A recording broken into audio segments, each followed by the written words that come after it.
Columbus City Schools is facing a special education teacher shortage, but as the district works to fill these critical positions, they are also facing a growing number of students requiring this specialized support. New at 5 o'clock, CCS special education teacher is speaking out to NBC4 Investigates as she says staffing shortages and an overload of students are hurting everyone involved.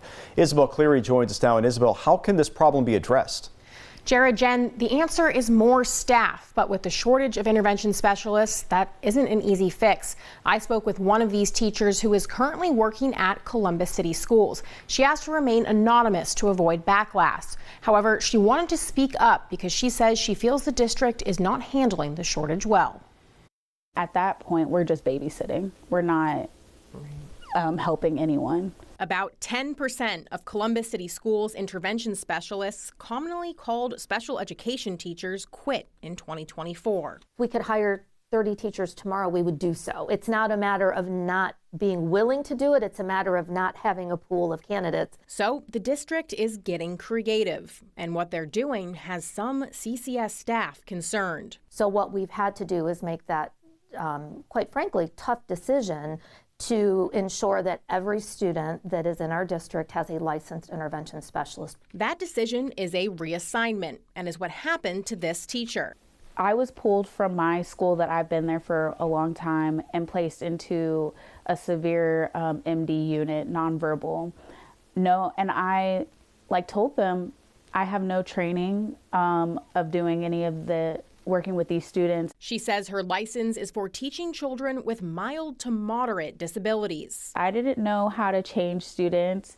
I didn't know how to feed them or to lead my own classroom. Obviously, that's always a concern because a license doesn't tell the whole story. So we, throughout the year, provide ongoing professional development and support. CCS moves intervention specialists between schools to ensure every classroom that needs this sort of teacher has one.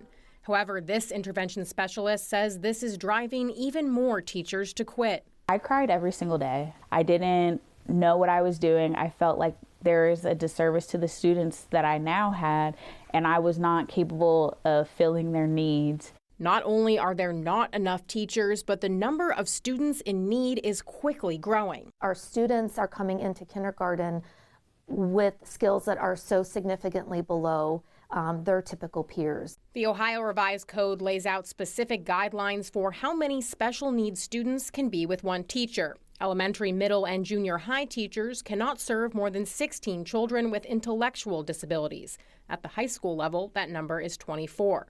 For children with autism, it's no more than 6. We are overworked, underpaid. Some CCS classrooms are above the legal limit, although the district would not tell NBC4 Investigates how many. But it has been an issue for the past couple of years where we have had teachers that have had more students on their caseload than what the Ohio Revised Code requires. The district is working with the Ohio Department of Education to find a solution. Not only just sharing with them all the things we've done, all the efforts we put forth to prevent this from being a problem, but how we will go about systematically designing a process so that on an ongoing basis, we are always looking at the workload calculation. The intervention specialist I spoke with says she's seen the changes impact students. My one student especially that never had any behaviors, the next week they're just getting written up, not wanting to come to school anymore. The district has almost 10,000 students with disabilities and plans to ask for an additional 20 intervention specialists for the next school year. CCS is ramping up recruiting, including investing in teacher pipeline programs in order to hire teachers just out of college.